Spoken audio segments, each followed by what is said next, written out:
Well, hi, everybody. It's me again. Oh, my gosh.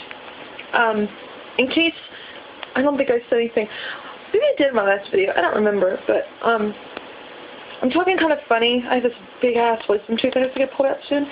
So bear with me if I sound like Gomer Pyle when I'm trying to speak. It's not been easy, to say the least.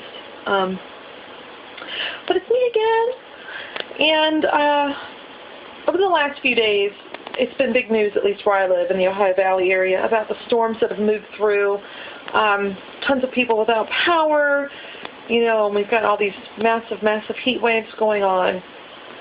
And it's funny because I've seen friends, family, you know, just general postings from Christians and the religious that, you know, when their kids are scared, they just tell them, don't worry, Jesus is going to protect you, and say a prayer, and all this other junk, right?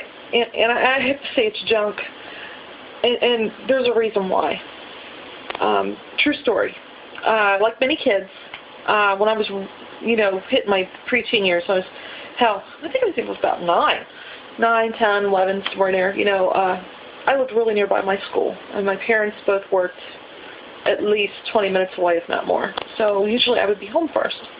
So, you know, I was a bit of a latchkey kid at times. And when I got to be about 11 or so, my mom and dad started taking day trips. You know, I wouldn't have to go along. I could stay home, relax, play my Nintendo at the time, or read. I was a big reader back then while they were gone. And, you know, my parents didn't mind doing this because they had trust in me, as well as probably some nearby neighbors, you know, and they knew I had some common sense about me. And mind you, that was kind of the weird paradox in my house. I grew up 20 years indoctrinated with pretty much Pentecostal background. My parents switched to a new church when I hit my preteens, but even that church at the time was very much like a Pentecostal church. In fact, they have prophets come in today to come visit, and missionaries come in. You know, they're really out there, a lot like the first Pentecostal church that I was born into, basically.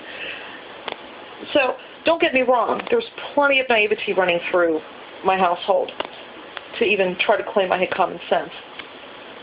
And I can't really say this is common sense that my parents instilled in me. Maybe it has something to do with my personality issues. I don't know. But they would go out of town. They had faith that, you know, I could handle a bad situation and I had enough neighbors around. Everything would be okay.